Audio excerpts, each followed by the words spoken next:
Like a lot of people thought we were fucking rich, we were millionaires. And yes, you probably would have thought that we're gonna tell you e-commerce easy. Guess what, motherfucker? It's not. The texting culture is done, to be honest. We know we were gonna become millionaires, but on paper we just weren't there, bro. Fashion, it's a war in e-commerce. What doesn't come easy, you won't lose easy. People who are really the biggest scum of the earths will put their religion up front to show that they're good, faithful people, so they can sell you their bullshit fucking course or mentorship more. The new 10k days is 100k days.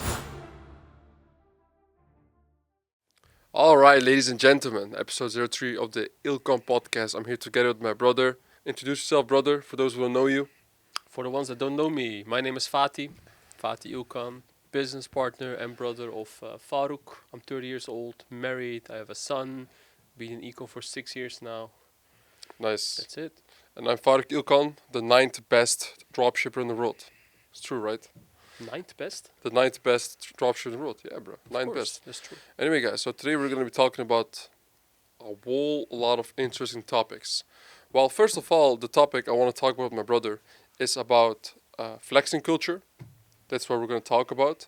We're going to talk about the trenches and what type of resilience is needed in order to rescale your business consistently year after year, year after year, because also for us it has been always been very nice, but we're going to be talking about just real talk in this whole podcast. So, if you have the attention span of a goldfish, turn this podcast off, and I'm totally fine with that. Right? Go, turn it off right now. And if not, if you're ready to really suck in the good trenches sauce that it took us years and years of blood, sweat, and tears in order to attain, keep listening. So I want to start at first with Let's say for which people is this podcast? this podcast. Yeah, it's not only e-com. It's business connecting to e-com. And also what's needed to be successful. So if you're in your car driving to your 9 to 5, or you're driving to somewhere else, or you're in the gym or anywhere else, make sure to put this podcast on. Make sure you listen. You don't even have to check it in video, but just listen, guys. Because what's being said here, the guests we're going to get, it's going to be game-changing for all of you. Yeah. So I want to start at first with this, guys. So did you see my IG post today? No, I haven't seen it. No? Okay. So I made a post and I asked my editor to put the pictures well here. If you go to my IG, Ecom Legends, you can also see it. So basically it's like my laptop and the view, and then a picture of the YouTube video called It's Time to Enter the Lonely Chapter. I just posted, all right? Yeah, like 2 hours ago. And there's a long text here, and I'm gonna read it right now, guys. So each one of you can as well like suck it in, and then we're gonna go into detail about as well this whole situation and how we came out of it. So from around 2021 till 2023, I experienced 2 years of absolute zero growth. This is one of the worst experiences a man can go through. Even though I was putting in 10 hours a day of work, no growth at all. Every time I felt like a breakthrough was coming, finally, now we can push further. Everything would break again, and again, and again, and again. It was very weird to me that from the moment I started my business in 2019 with only $2,000 in my bank account, up until the end of 2020, I made around like 600k profit net into my bank account. And now for 2 consecutive years, nothing seemed to work. And then I'd go online on social media and I see young gunners absolutely crushing it in all aspects in life.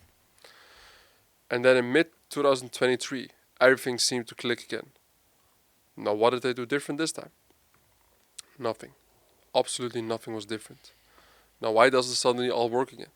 I realized that the universe is only rewarding those who are okay to eat shit for years and are willing to sacrifice long periods of time while others don't and will push the brakes. It was a sign from the universe telling me that the first piece of success I had seen in my life is nothing, and it was all luck. There were multiple occasions that were probably a big sign that I should have quit. I was willing to lock myself in absolute silence in the middle of the desert to find myself. I spent long seconds, minutes, hours, days, months, years alone. I don't believe there's anything more powerful in life than this. And I'm writing this because I know a lot of you reading this right now are going through the same shit or even worse. And it's okay. If I can figure it out, why can't you? And honestly, this was probably the best time of my life. Stay to it. The lonely chapter is exactly what every man needs in order to go to the next level. Isolation is a gift. No trench, no glory. Now, before I will dive more into detail about why I made this post, I'm gonna ask my brother at first. Do you remember the time between 2021 and 2023? What was going on in our businesses? Why was it? Why did we had zero growth? Probably. Like I would generally say, like you're saying it in your post, like we didn't quite do some things different. Yeah, we were just not able to make it, and Mhm. suddenly it worked. Like we're still doing the same thing. We're still running fashion stores. We were still active in the same market, still doing exact same thing, had quite of the same team, and suddenly it worked. And I would say generally that's business, Mhm. right? Yeah. You can set up something which can go bad for 1, 2 years, and then at the third, fourth year you'll be there. Where most other people's will drop and go back to their 9 to 5, we were still on it with the little cash we had. And I also want to share a funny story about this. Like like a lot of people thought we were fucking rich. We were millionaires, and we were Yeah. not even a millionaire. We didn't even No. had a million. And they thought we had it. They thought we were super rich and everything, etc. etc. But we were broke as fuck. I Yeah. had friends marrying. I didn't had the money to And marry back it's then. not that we were flexing. It was just an assumption because we had been to Dubai a couple of Yeah, times. That's why only. yeah, yeah. Yeah. But true. Yeah. We weren't flexing like that crazy or something back then. And I mean, there was also nothing to flex, right? It wasn't, bro. We didn't had it. There was nothing to flex. So yeah. But yeah. Keep going. Yeah, that was a hard time. It's a hard time, but it's a time I genuinely believe in. What comes easy, you lose easy. And the thing we made now, after 2 years, it didn't came easy. No. No. It was hard. And I believe, and that's also what our mentor says, is what doesn't come easy, you won't lose easy. Yeah. Yeah, that's a fact. And we see that right now in business, something that we establish right now with our fashion process, with our info, everything, it's there right now. It's established, it's growing, it's something we built on, and it's always a compound effect. Always what I'm saying, right? Especially, for example, now with the brands we're focusing on. We're going to Mhm. launch multiple brands, but it's not live yet. It takes some time, Takes time. but it's a compound. Mhm. All the time you're putting in right now, you're going to see the fruits of it months later, maybe a year later. That's Mhm. business. Yeah. Yeah. And yeah, that's literally how it goes. Yeah, man. And what I can tell you guys about this whole period of time, it was obviously after the big crack we had in the middle of, I mean, in the around middle of 2021 or like beginning of 21, I believe. We had the big crack where we lost a bunch of money, and I mean, yeah, it was. It's not that our bank account wasn't growing because we were paying off the debt or because we had that debt. Your bank account could still be growing, right? If you can make in your first year of business, when you have no knowledge about business, nobody ever taught you business, no coaching, nothing, and you make over 600K profit, that is a big deal, right? That is a big deal. And if I see even one of my students, right? I've seen it where people as well make more money than we do. It's like, oh shit, but it's a rare occasion, Even from the uncommon, and the uncommon people are usually well the people who step into running a business at a young age as well. There's also the uncommon under the uncommon, which is those type of people. But also, like, ecom isn't like ecom 2025 right now. We're Mm-hmm. entering Q4 2025. It's far away from comparable as in 2022, Yeah, yeah, yeah. 2021, Yeah, 2020. surely. Far away. Like if you look at Facebook, Facebook is just very kind, not restricting. Yeah. Shopify is kind. Everything is kind. Like back then when we were running it, like we were constantly buying backup profiles, New backup assets every assets, single backup day, stores, payment everything because processors, new exactly. Shopify stores. That Uh, was fucking yeah, bullshit, bro. Shopify was randomly putting stores down. Everyone, it was a war. Everyone was fighting with it, and Yeah. nobody had the numbers back then, which is being generated right now. Yeah, yeah, yeah. For example, Twitter. You cannot just pull up on Twitter with a 20K day, bro. No, now the new the It's new done. the new 10K days is 100K days. You Yeah. don't see. And guys, this is a different time in ecom, right? This is the time between 2020 and 23 where there was a bunch of bans on payment processors, on Shopify payments. There was a bunch of bans on Facebook in general. If you would open your profile and run ads within a couple of days, you'd be banned. Or even before you could even run an ad, you would be banned. And the solutions were all very poor. Even if you found a solution, you'd be fucked as well very easily again. So you will, even if you would have, I mean, we weren't running brands also back then, but even if you would have opened a brand back then, you'd be fucked. in day 3 again because you'd get banned. Awesome. Yeah. So even so, that is also for us a lot of times. It was like, why would I even start a brand if I'm gonna try to make something long term if within a couple of days I can be dead again? And it was honestly a very depressing time for me and my brother. We had this small office in the Netherlands, which we just closed, I think, like a couple of weeks ago. We don't have it anymore, Months. or a couple of months ago, Yeah. maybe, I don't know.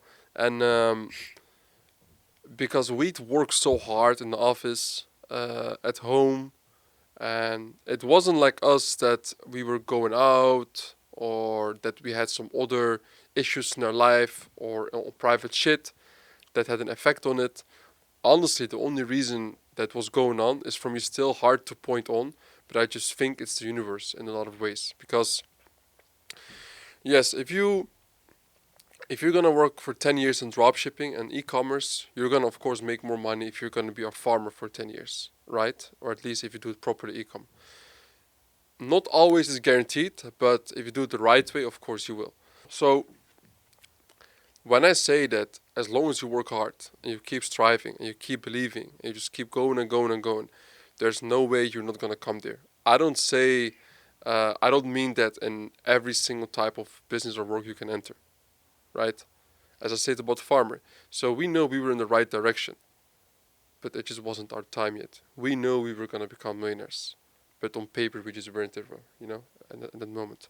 So for us, we had the whole mentality of like, yo, I'm just gonna keep on putting the work. One day it's gonna click. And then every single time when we thought, oh, we're close to it, all the shit would break again. Every single time. Then a Facebook will ban us, our best ad account, and then the product winner will die out randomly, or then one of our winners, for example, that we finally start making money with. The sizes won't be good, or the production quality was shit. There was always some small thing that would interfere. And I think as well that this is where 99% of the people, they will just stop. And I think this is the reason why I tell to a lot of people that having a business partner isn't just like something, of course, if you get to pick one, right? We didn't really get to pick a business partner, it just happened. If you get to pick a business partner, it's not necessarily only about his skills, right? Because as long as somebody has the mindset, you can always divide the skills. Somebody can learn copywriting, somebody can learn, for example, running ads, just an example. But the mental support that you get from each other, that is the real leverage of like running a business together. That is why I've also seen, like my brother and I have helped thousands of people in ecom, and I've seen the most successful ones were always business partners or they had somebody helping them. We've always seen that, bro. And I just really believe that, yes, you divide the money, but the amount of success you get and the amount of fun you have as well while going through the whole journey, there's nothing unlike that, guys. I'm telling you. And it's totally fine, right? I think it's totally fine. And you just gotta accept it and as well like push through it. Because even, for example, in our case, right? Remember we were in the office and in the end of 2022, we were scaling in the Dutch market with Klarna also. Remember, we did like 20k days, 30k days in the Dutch market, Klarna.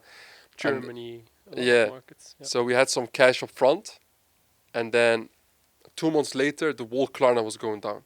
Done. GG. So what happened in those moments, right? I think it was the first time again after a while we were scaling, right? What happened? We were scaling in tremendously hard. And what was the lesson after that?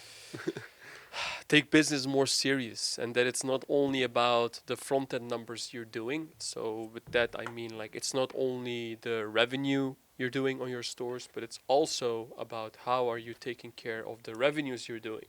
Mm-hmm. How are you protecting your money?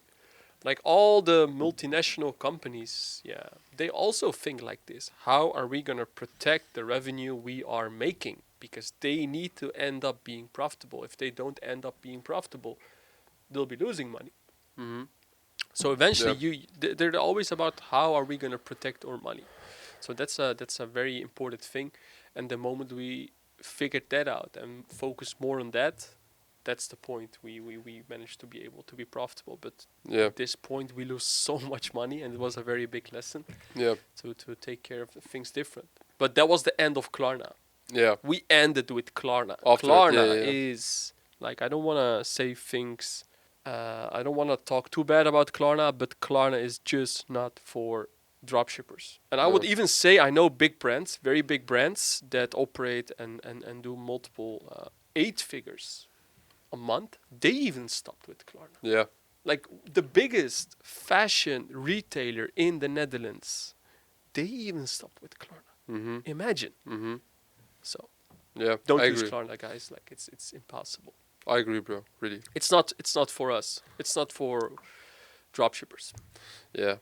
And that is why, look, I think in general, just in business, guys, what it all counts to is that if you end up doing something that's very easy to start with, it's gonna give you trouble in the future. If you end up doing now something that is very hard, it will give you a more ease future. And this is why I sometimes, even when people ask me about Klarna and using that even for brands, just please don't do it anymore. I don't even know how many times I got to say it. But anyway, let's get into more like the detailed questions about ecom. So a question I get that we get a lot of times is like, because I do wanna as well cover most important questions we also get from our group. So a question we get a lot of times is that I have a campaign, it's $50. Finally, it's running on 3-4 ROAS first couple days, and then I try to scale it to $100. I double the budget, it goes shit, Mm-hmm. and they downscale it, it goes shit again. Yeah. Now they have more campaigns where this also happened. You know, on paper, if you're hitting a 30% profit margin, it should be very good, but they just can't scale it. Now, what do you think of this situation? What is going wrong here? You mean more likely like they are unable to scale the budgets, and when Yeah. they scale it, it gets unprofitable? Yeah, exactly. So it crashes immediately. I think this is one of the biggest questions we're constantly getting, and the Yeah. most common issue where most people are not able to scale and go up from like 50 USD budget to 200, 500, 1K, 2K, 3K budgets. Biggest reason. But first of all, before I'm gonna clarify this question, I wanna say like there are a lot of components which is important to know if you that will decide on how fast you can go from 50 to 200 or 500 budget. If you're, for example, active in the US market, you can scale very aggressively, very aggressive. Like how aggressive? Like you can go from I would say 50 budget to 300, 400, 500, especially in Q4. Yeah, Yeah. you can sort of scale very aggressively. But if you're active in the Dutch market, you cannot scale that aggressive Mm-hmm. at before the evening run. Yeah.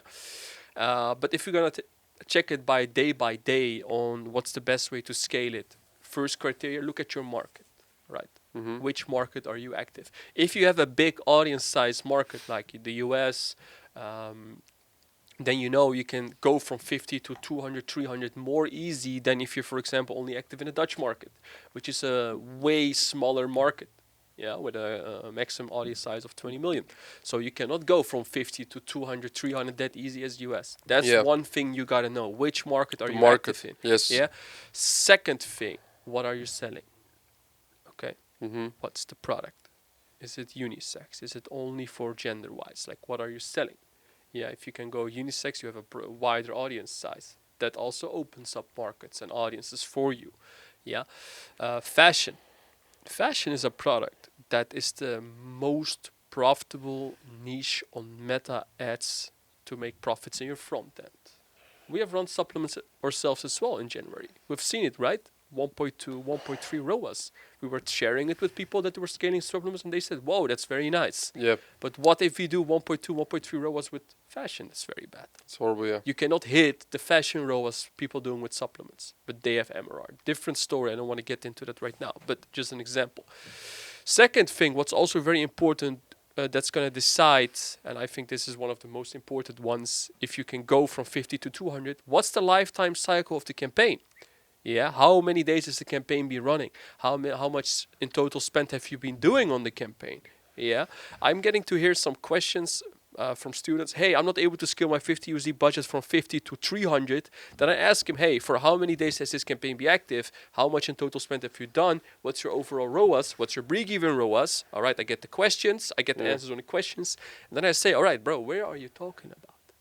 It's almost no spend. There's no spend. You first, I always say this, yeah, if you're selling fashion, you only want to scale if you are 1.5 ROAS above your break-even ROAS. Mm-hmm. Then you want to go to 50 to maybe 200, depends the market. US, you can go 50 to 200.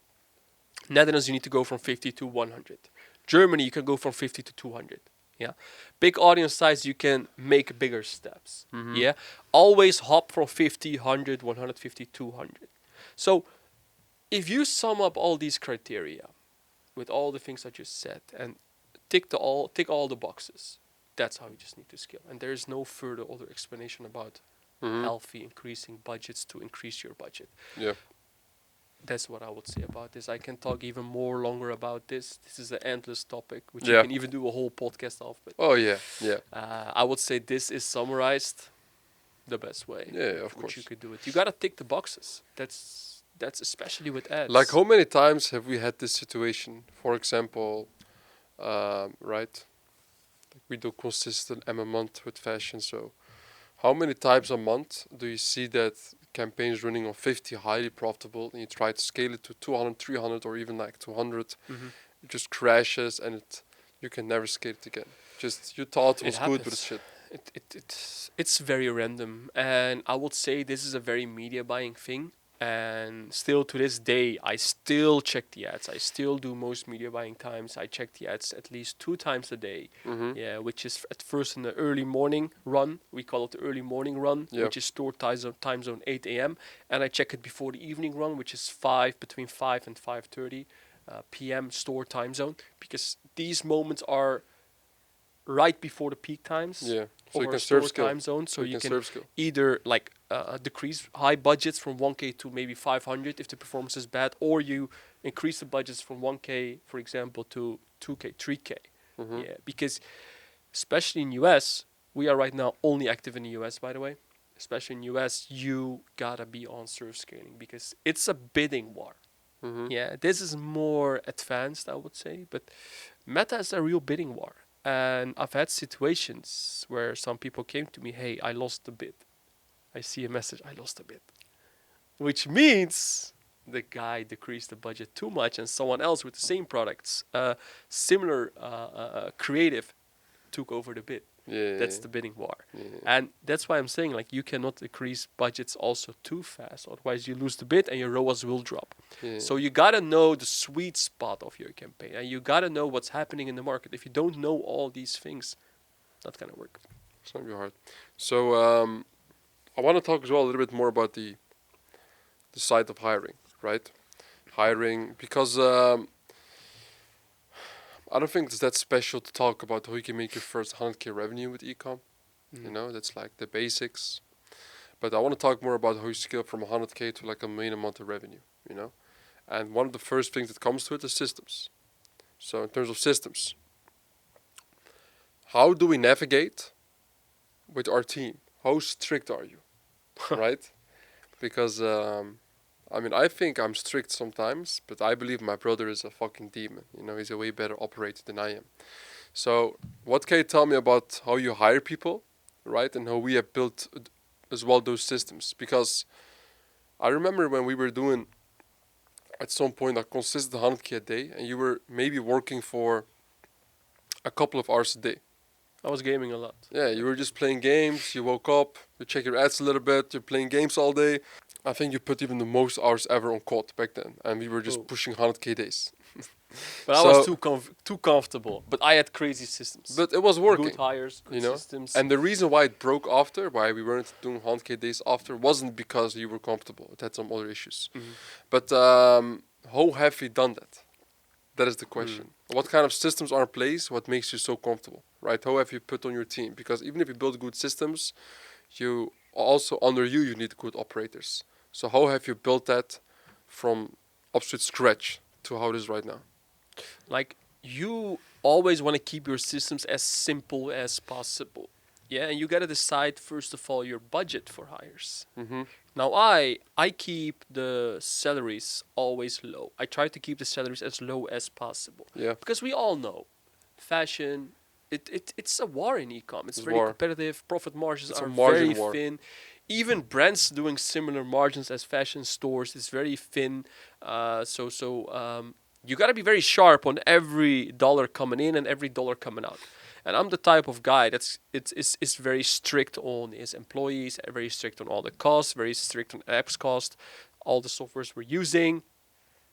Trying to also watch out who I am working together with. Yeah, try to keep all the infrastructure cost as low as possible. First of all. Secondly, easy systems. You know, I do everything in Excel, right? Excel, everything, bro. Everything is in Excel. I don't Yeah. use any system app or anything else. You used to be saying, "Hey, Trello for our Trello. system, right?" Yeah, I yeah. said, "No, we're gonna put this in Excel. It's gonna be more easy. It's gonna be more systemized. We're gonna put everyone together in one sheet." I connected literally the whole team from the product importer to the media buyer in one system, all in one sheet, different tabs, different statuses. Yeah, all the time getting updated, bulking up, testing up to 25 to 30 products every day, coming up with new collections, all happening in one sheet. That was a very big change, which we did in around, I think, August. That system switch we did to Excel. Of course, also the finance guy helped us a lot set that up. So there's a big switch. But being said short, keep your system simple. Why simple? The hires we are doing, with all due respect, are from third-party countries. Yeah. Yeah, you cannot Pakistan, make India, things Philippines. complex. Yeah, Especially Philippines. yeah, with all due respect, and I genuinely love them. Yeah, I love them because I've been working with them for 5 to 6 years now. We have people on our team that have been with us for 5 years now. Yeah, very long time. Easy systems, easy hires, hire fast, fire faster, hire in bulk. Yeah. What have I done with the supplement So you that we're don't. doing now? So you don't say hire slow, fire fast, but hire fast, fire faster. Exactly. You know why? You know why? Tell me. You don't want to get stuck in trying to optimize and work on someone to improve that person, which is not going to happen. If the first person you hire is bad on the first day, he's going to be bad at the seventh, Even 10th worse. day. Yeah. They don't learn anyway. But if you see light, of course, it makes sense to improve your team members. But there are so many red flags people are giving, so I don't share the opinion of, what did you say? Fire fast? No, hire fast? The saying is hire slow, fire fast. Nah, bro. No, we hire the strategy that works for us. We hire in bulk. Right now, look, I've set up a creative team, right? I hired a lot of, like, I separated two sides: image ad designers, video ad designers. I hired in bulk. You hired like like fucking 12 designers or something in a few days. Yeah, I hired Mm. 12 designers, but I actually only need 4 or 5. What's gonna happen? I'm gonna go through all of them, see their work, see their performance. Within a couple days, I will be able to know, all right, this, and this will stay in the team. I'll have the best people. This will be fired. Boom, done. Yeah. And this is what I also communicate to the team. You know what? Why? Like, I don't know where I read it, but I believe in a performance-based management level. So we only work performance-based. If someone is not performing good, we take the person out, Yeah. show it as an example to the whole team, and saying, look, this person did, He's and fired. fired. He's fired. Boom. Boom. Like, it's On the hard. spot. It's Yeah, bro. hard. It's hard to share it and do it, but this is how we do it. You know Yeah. why? Like, all our teams working together closely. They see each other a lot. They see each other also in meetings, weekly basis. And if they then get to see that person getting fired and knowing that we as the owners are sharing why they got fired, they will feel bad and they will perform good. This performance-based strategy works and is good. Like, it maybe sound hard how we manage our people, but our people are genuinely happy working with us because we are very genuine. We give bonuses. They most of the time see my hard side, but the time they see my soft side, they really appreciate that. Yeah, And yeah. they really love that. And they know if they really work with us, they can grow and also like make more money with Yeah. bonuses, etc. So in the end, it's a win-win. And Exactly. we're not a family. We're just a sports team. So that's how you should as well like perceive it. Yeah, and like the culture, like we've talked a lot about it. What Yeah. type of culture do we want to create in our team? Yeah. Right. Performance. Performance based. That's Bro, it. there is like so many theories about the family feeling, this and that, super great, super good. No performance. Yeah. You don't perform good, you're out. Mm-hmm. You're hired to generate more money for me so I can pay you out more. Yep. Yeah. For example, I had someone coming to me that has been working for us for 2 years, and I raised the salary a couple months ago, and that person came up again to me. I think the raise was they asked again for a raise Mm-hmm. like we pay most people a fixed fee a month and an hourly rate. Yeah. That person came for the increase of the fixed fee again. Mm-hmm. Again after a couple months, while I gave that person a substantial increase, also, a substantial increase. And eventually I said, all right, we're not going to discuss this. This is the final offer. You're not going to get increased. If you're not happy, you're out. Just go work somewhere else. Yeah, Go yeah, look we're at done. if someone is going to pay you the amount of money we're paying you. I'm telling you, it's a war. And gonna have like a peaceful like work relationship Yeah. as well. The same. Yeah. Like, also about the getting culture worse we and worse. have. Like, we don't have fixed hours. Everyone is working with deadlines. There are deadlines. Nothing is based on flexible hours. Of course, it's still flexible if Yeah. you have deadlines. Yeah, we have people that finish their work up front for the upcoming 3 days, 2 days, and then they work less in the days before, but Mhm. they still meet the deadline.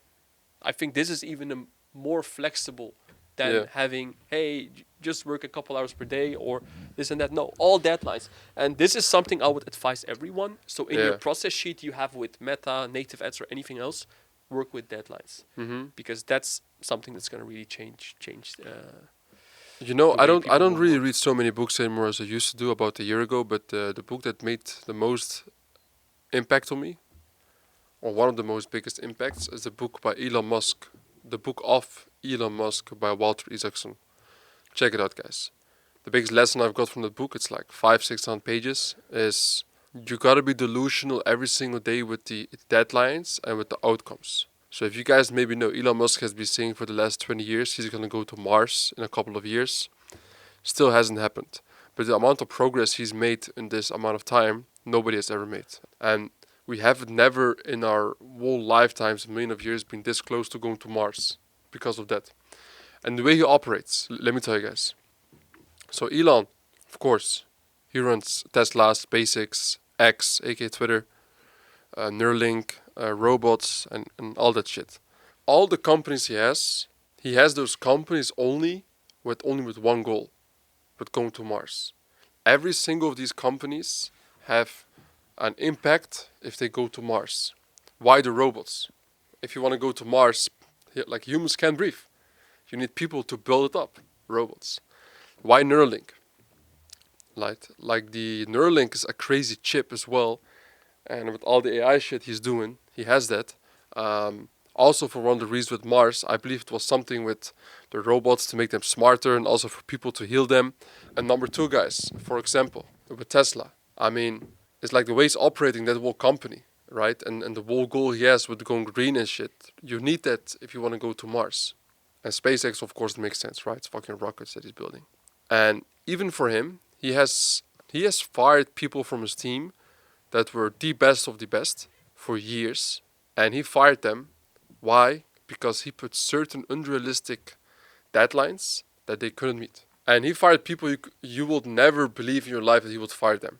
Why did he still do it? Because he is like screaming and yelling in the neck of all his team members, and he's pushing people to the moon. Every single person he works with, a lot of times probably they hate him. But when they left the company, everybody was like, whoa, I never knew I had this in me, right? That is what the real CEO does. Or what a real CEO and leader does. Pushes the best out of your team. Yes, exactly. So you can as well go and watch some of these interviews, because that is one of the biggest lessons I've learned, is that faster execution, don't think about it and just do it immediately. You'll see what happens. Whether you lose or win. I mean, we as well, we still do a lot of things till this day, and it's probably only going to get worse. I hope it's going to get even worse, where we do some shit and it just breaks, you know? And that is the whole thing, guys, right? With hiring and systems. So for us, our systems are so simple, but because we are so on touch and still micromanaging a lot of things, and even if we are not micromanaging, our managers are micromanaging our team, and they question everything. That is how we grow. You know, I think that's very important. So if, for example, your team member, simple example, is a customer support manager, and your dispute rate is 1.5%. Okay, why is it not 1.1%? What can we change, right? Not just get comfortable by doing one thing, because what's gonna happen if you don't do that, your competitor will, and if your competitor does that, he can scale higher and harder, and you'll be gone from the game. What you're doing right now is not the same thing you can do in 1 year. 100% not. It's impossible. And I believe this is very important. So, in terms of the systems, right, and how you operate and we manage the teams in our e-com stores, you also told me something interesting, right? I'm sorry, like I told you something interesting where I saw you were just only playing games, few hours a day work, and we were doing 100K days. Well, okay, you're tough on employees, and they're doing their job, but what are the other things in the business that a lot of people don't have it in their e-com stores on why you can chill so much, you know, and have this process, just like running, like very smooth. How? Put the right people in the right places. But I must say, before I was in the situation that I could game a lot and do a lot. Yeah, I spent exceptional amount of time into business. yeah. Yeah, fired a lot of people, optimized the system constantly, and it's like a vision that comes real about. I generally have a vision Mhm. that it's a goal for me and it's a very big accomplishment for me if I can just turn on my PlayStation at 2 p.m. in the noon and just game and Mhm. just do whatever I want to do. Like, nobody likes working. You're not going to say that you like to work at least 10 to 12 hours a day. Not If impossible. someone's saying, I like it, I love it, it's a big lie. No, No, he no. doesn't like it. I respect the person doing it because he's following his vision, but it's not true. No, That no. person rather does something else. That's bullshit. And the way you can come there, it's always moments in business. Business is always about moments. It Mhm. was a moment for me that I saw in the morning when I woke up that the whole team was dialed in, that I see that the system is going, that the team is meeting the deadlines, that I don't need to do a new hire, that I see that's all going smooth, that I see the ads we're hitting a very good ROAS. Everything was just going good. It was just Mhm. smooth and well. I just worked a couple hours in the morning, and then I went gaming, chill with my wife, and family. It Yeah. was just smooth, and it's just a moment in business. If you ask me now, what's the moment right now in business? Far away from that. Mhm. Yeah, but I know the time I'm putting in right now in building up the systems for our brand, the new hires we're doing, the creative game we're setting up for multiple different ad platforms. I know that it's also going to be hitting a moment where I can just chill again. And it's all about moments. And as a business owner, you got to understand, okay, this is the time I got to dial in. This is the time I got to sacrifice time for my PlayStation, for my family, from having fun with my friends. You got to know what time it is. And right now, for me, it's that time. I just got to be dialed in. I got to be dialed in for a couple of weeks. I can chill again.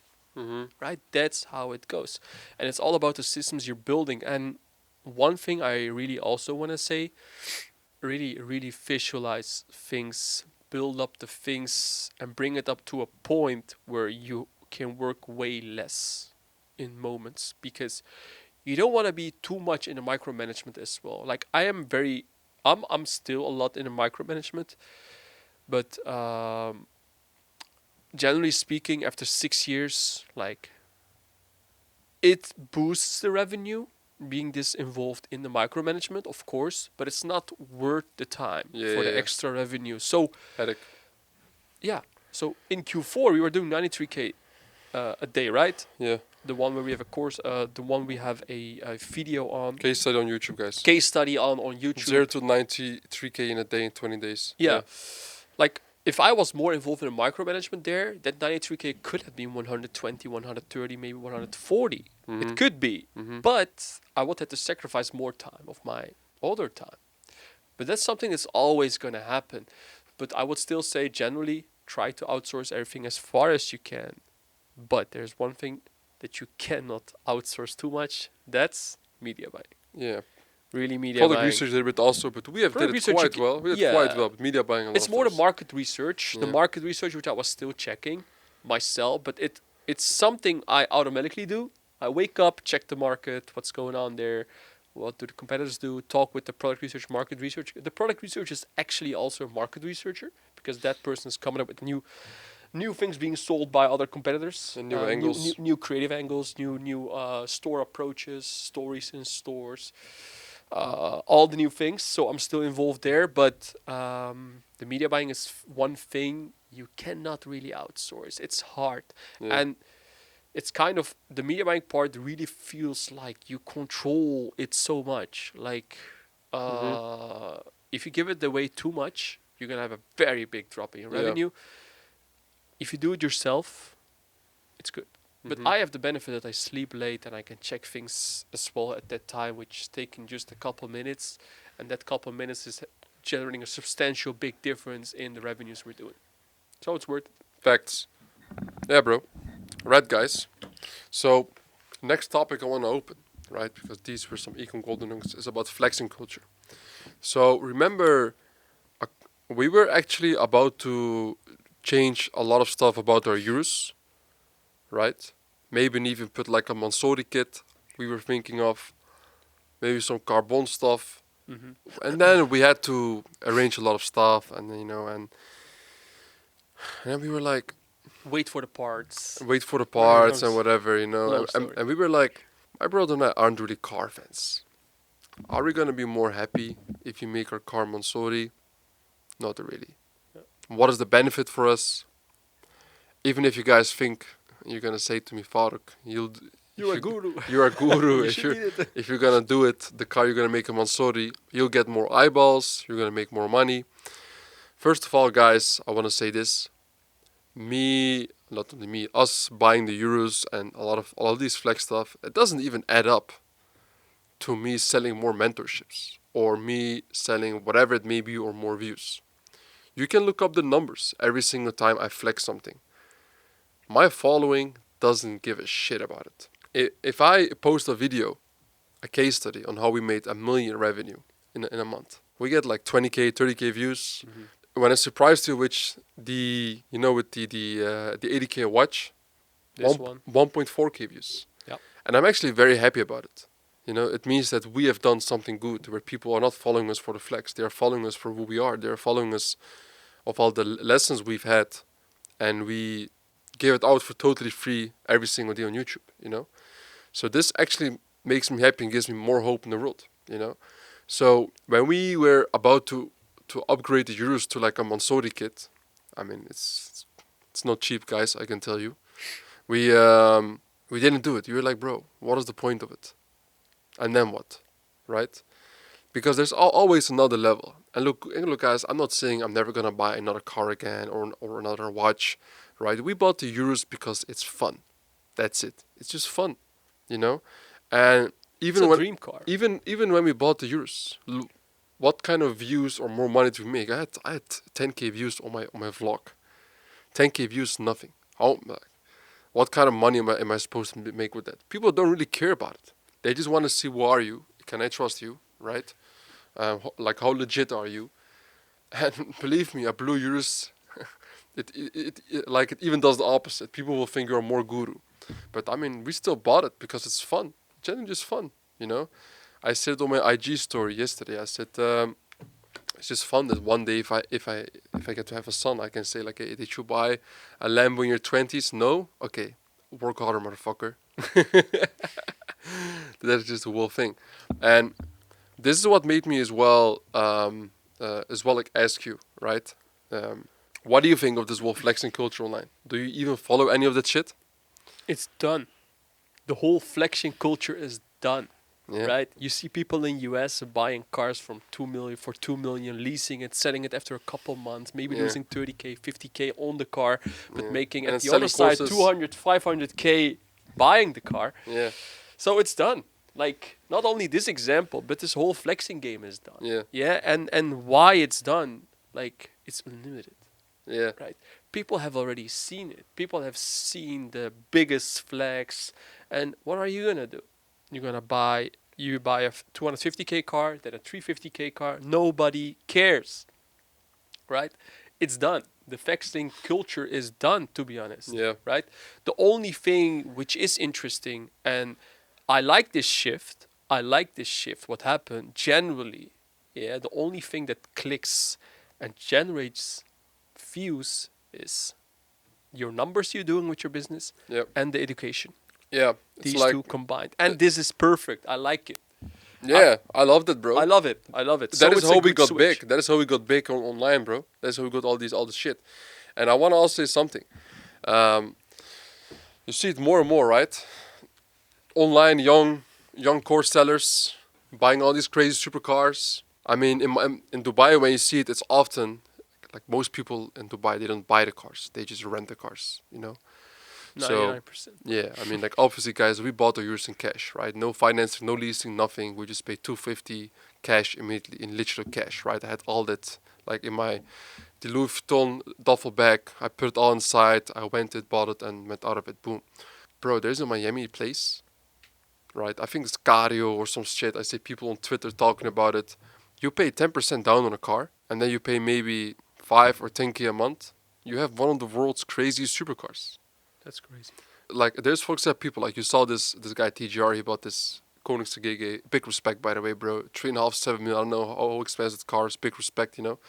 But there's a lot of more people, right? And I know like that guy's loaded, he can buy it. But there's a lot of more people, for example, they buy a supercar, they pay 10 or 20% upfront, and that's maybe a lot of times maybe 50 or 80k, and then all the other money they pay just monthly, or they have like a short lease, and when they have maybe paid 100k, or maybe even less of the total value of the car, maybe like 100k, Yeah.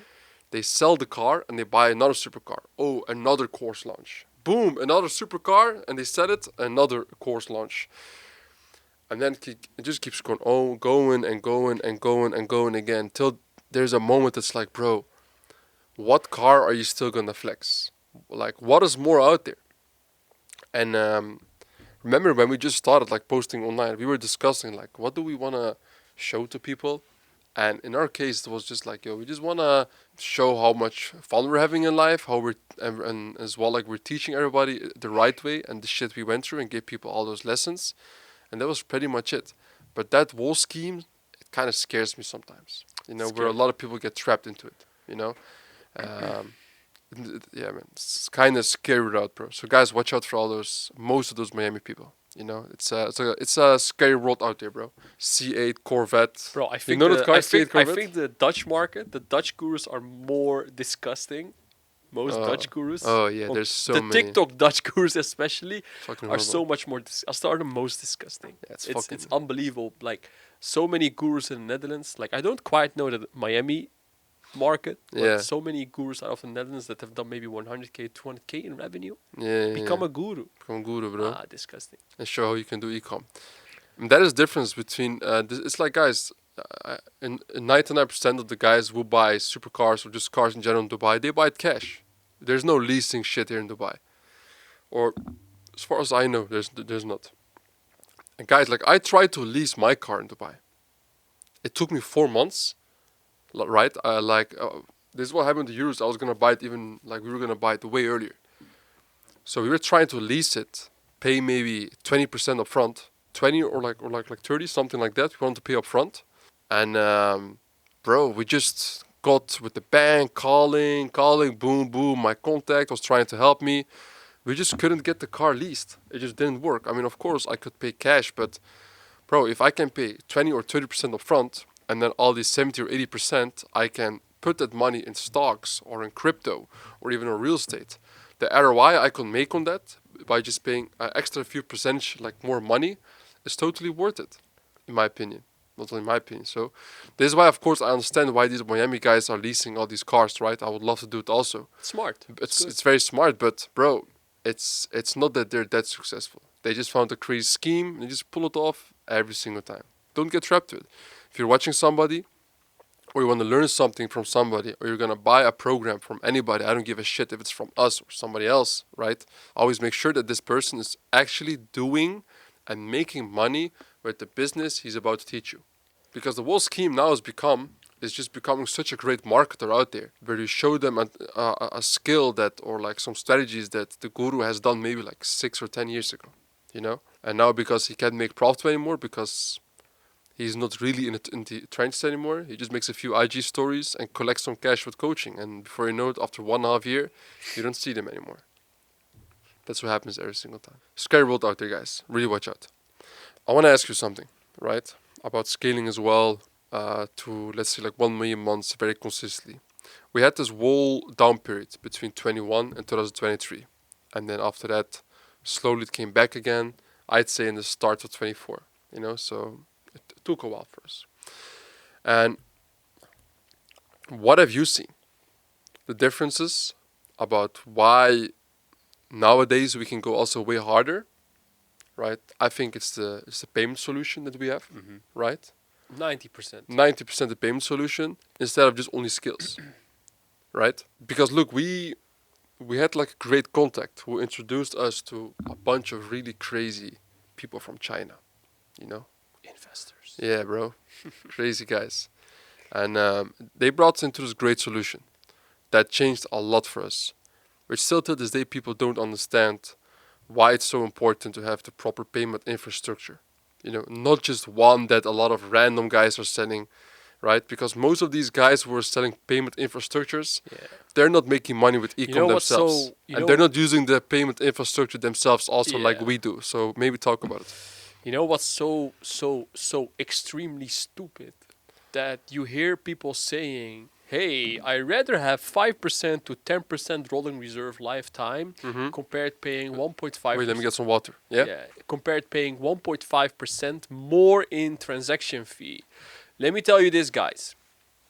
You either want to have 100% payout on your revenue, or just pay 1.5% more in transaction fee and have all the cash profits in your bank. You will never make cash profit if you have 5% or 10% rolling reserve on your fashion stores or your brand. You know why? What's the average profit margin people having? They think it's 30%. They think it's 30%. No, motherfucker. No, wake the fuck up. Your store's going to be Maximum ending 15. up. Your store is going to be ending up with 12 to 15%. If you do good, 15 to 20% maximum margin. And what's your rolling reserve? 5 to 10%. On You're PayPal done. even higher. On PayPal Gone. higher. Gone. You're done. So guys, Why is my bank account not growing? Do you know why? Tell them. the rolling reserve. Okay. And guys, like, Explain this it. is Yeah. the payment infrastructure we've been using for over 3 years now. Very long time, huh? Yeah. Is that we don't have a rolling reserve anymore.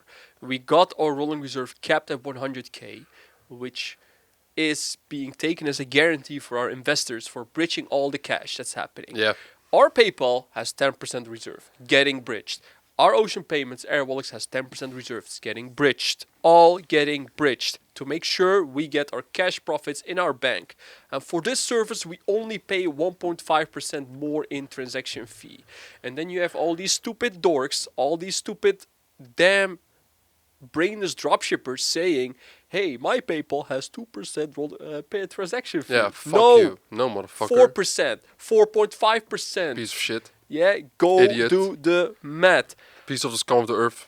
Bro, go do the math.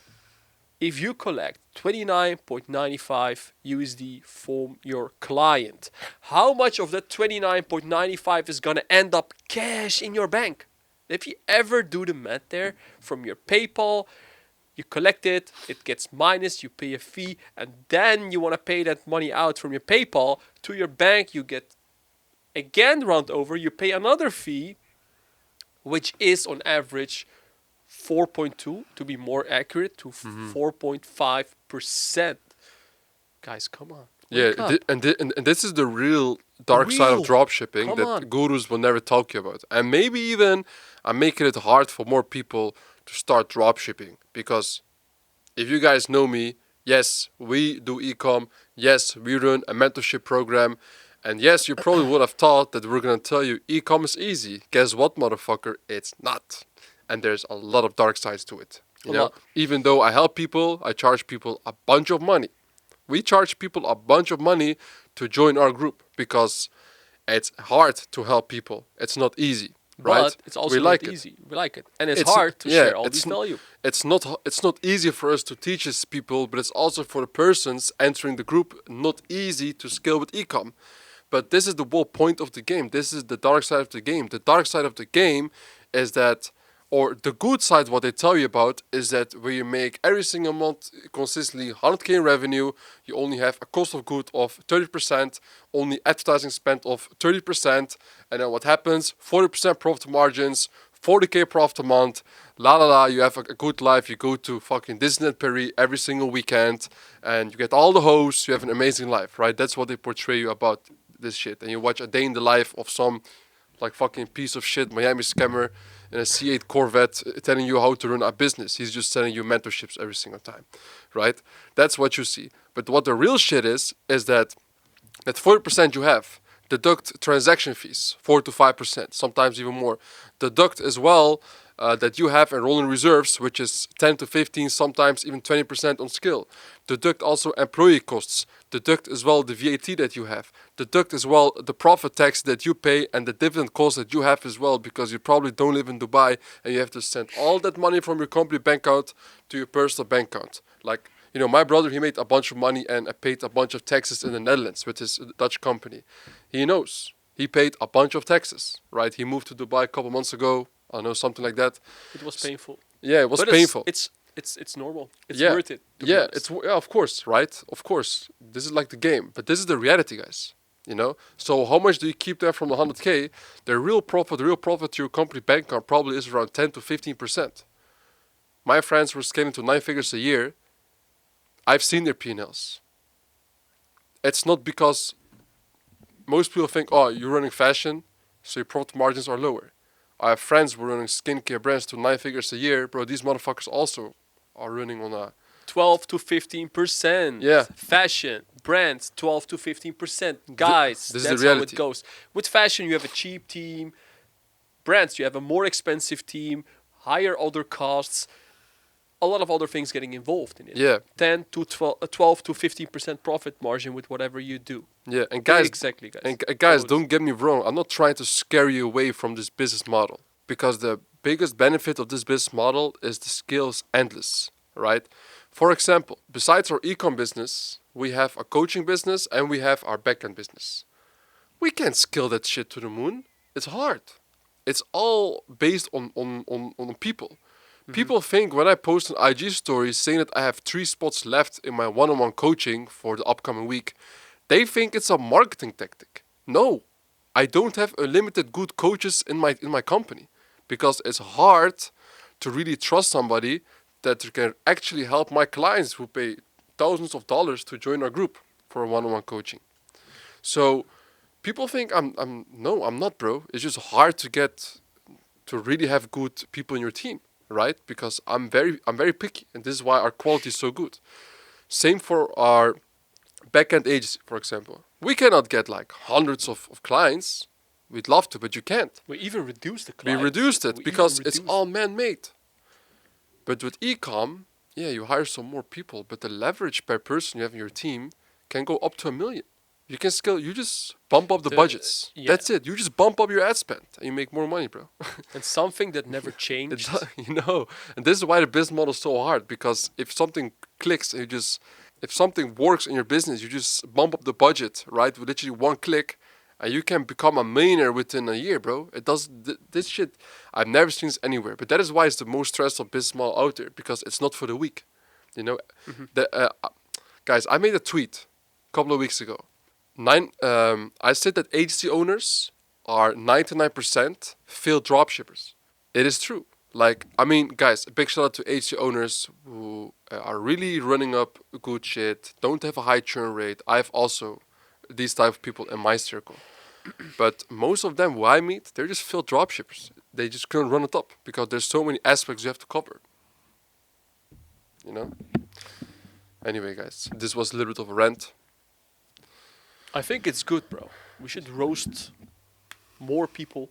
We should roast people that talk stupid, because Yeah. if you don't if we don't like to roast people, first of all.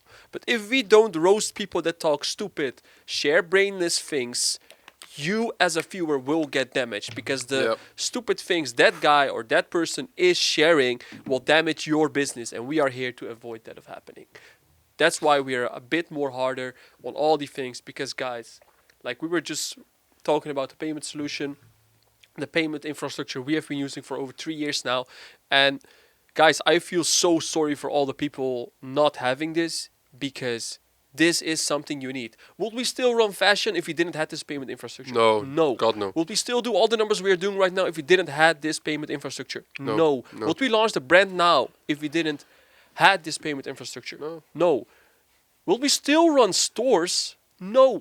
We Yeah. would only do info. Generally speaking, if we didn't had this payment infrastructure, you would have see me more in front of the camera instead of me working in the back all the times on the store. Yeah. That's the truth. That's the truth. And that's why we're using this payment infrastructure. Yeah. And guys, it's game changing. and Really then- watch out. And then even, of course, like, because, bro, like running an info business in general, like it can be very nice, but I wouldn't still run info if we are really not doing e-com anymore, you know? I would never do it. I think that is like the biggest reason, right? Why we started our as well, like education business or info companies, because It's a good triangle. it's a good triangle, right? It's just, bro, we were one of the few really consistently making money with fashion.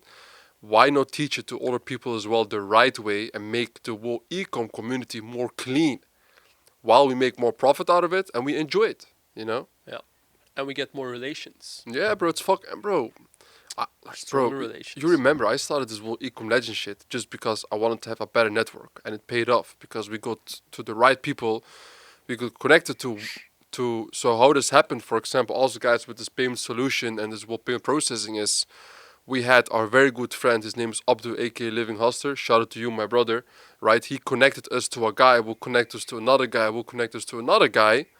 And we scaled, and then we got connected to investors. And Yeah. the investors said, hey guys, we only want to work with you Yeah, because you know who scam and who doesn't. Yeah. Because, like, we should actually not get into too much detail about the whole investor side, but we are well connected with the investors because they took their one of their best skaters out of the system and said, hey, and they saw we were Ecom Legend and we're scaling our stores our own. They said, hey, we only want to do this with you, because they got screwed and run over by other dropshippers that eventually ended up scamming the investors. yeah. The Motherfuckers. investors lost a lot of money, Piece of shits. and yeah, piece of dorks. Piece of dorks, bro. Pigs. Yeah, bro. Fucking square ass motherfuckers. Hope you die. Yeah, bro. All right. I hope they suffocate in their sleep. Hey, bro, you know what's crazy? What I saw also the other day, while we're talking about gurus, halal dropshippers. Bro, Halal dropshippers, never bro. mix up religion. Bro, and like the business. biggest thing I fucking hate. Guys, look. Just for your information, right? I've been going to the mosque. Yes, my brother and I, alhamdulillah, like we're both Muslim. We have been going to the mosque since we're a baby. You know? Yeah, A baby. from very small. Literally since a baby, right? Going to the mosque up and down. But I'm not the best Muslim by far. I do a lot of stuff which is not halal. But picking up your religion in order to sell something more and say, yeah, but I'm Muslim, that is like one of the biggest fucked up things I've ever seen in my life. It's weak. And it's usually always the people who are really the biggest scum of the earths who put their religion up front to show that they're good, fated people, so they can sell you their bullshit fucking course or mentorship more. And when I see this type of people, right,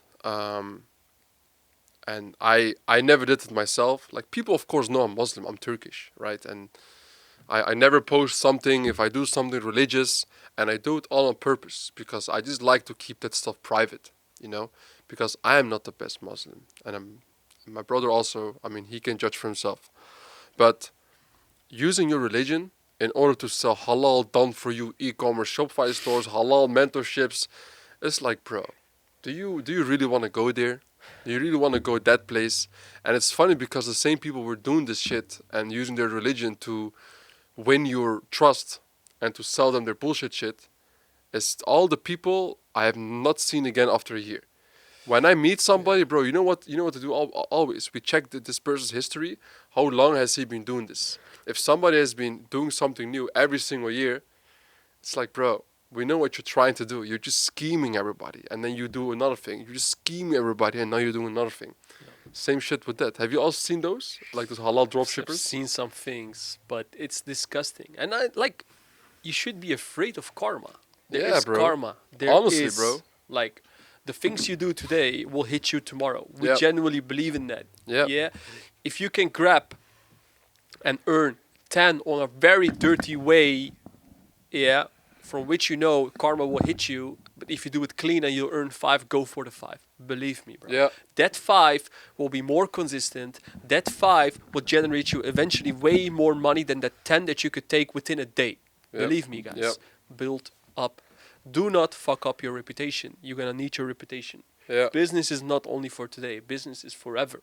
Mm-hmm. Yeah, as long as your heart breathes, it's forever. Yeah. So, guys, don't be that type of guy, like that dirt. Like, Yeah. Guys, like, listen, let me tell you something. If you're running a dropshipping store and you're failing, the store gets fucked, bad reviews, whatever, fucked up, right? Business failed, you open a new company or you open a new store, nobody knows about it anymore. When you have a brand and this happens, bad brand reputation, the impact is more. But again, you can open a new company, same- whatever it may same be, shit. but your own name, your personal brand, even if you aren't selling anything online, even if you aren't running any content online, just people just know you from your face online. You have 1K, 2K followers, you talk with some guys, you connect with people, and you also do this type of shit. You do something stupid with your own name and it hurts your face. My brother, you only have one reputation. It's over. It's just over. It's done.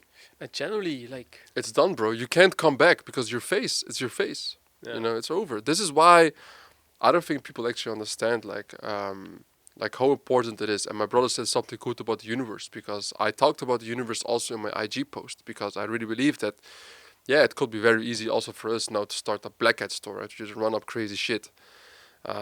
Fucking fucking check marked MRR and sell bullshit, sell like fucking mystery boxes. Remember there was a while people were in Dutch market, idea bankotak, they were selling There's mystery a guru, boxes. right? The guru, one Yeah. of the gurus these Yeah, days. who can in it the be? I scene. won't say his name. It's somebody, but we won't say his name. So there's a guru out there as well who did it, you know, with that type of shit, selling mystery boxes, won't say his name. And then he was promising people, you can win an iPhone 5 or a PlayStation with if you buy this mystery box, and he will just send I don't know, like a white paper, small white I paper, know. something like that. You cannot source that shit. Come on, bro. You know, that's crazy, bro. Filthy scammers. What I'm even surprised, how did this supplier even accept it? You know, that supplier is also doing fraud in that particular case, you know. Anyway, so it's crazy shit, guys, you know. So this is some stuff that you see as well. Very sad to see. But yeah. Guys, so watch out for people who are trying to convince you with their service and they're putting their religion in, you know. Really watch out for that. I fucking disgust that. And it doesn't only have to be if that person, like if that person is Muslim. It can be Christian, can be Jewish, or whatever it may be in Any religion. Any yeah. religion. Yeah, any religion. Anyway, yeah, man. Is there like any last words you want to say in this episode 3 before we stop? Now, the only thing I want to say, show some love, subscribe, like, leave a comment. Give us a reason to do this, guys. Like, Yeah. generally speaking, I told my brother when he first said, hey, let's do a podcast weekly basis, give updates about ecom, anything, this, etc. I said, no, like, fuck that shit. Yeah, it's not I'm his just shit. dialed in. I generally don't like it. And I'm kind of even saying, like, let's see how the reaction is going to be. And I hope you guys like it. It has its good side as well. Put a where I comment like for to my brother share if you this. like it, guys. Yeah, like I generally like to talk about update, but and give updates about this to everyone. But I want to see that this generates an impact to people. I want Yeah. to see that Send this them a DM, helps bro. you in your business to grow, so we can see and you react that it really helps you. Because if it really helps you, it makes us happy and gives Yeah. us a reason to talk and do these weekly podcasts.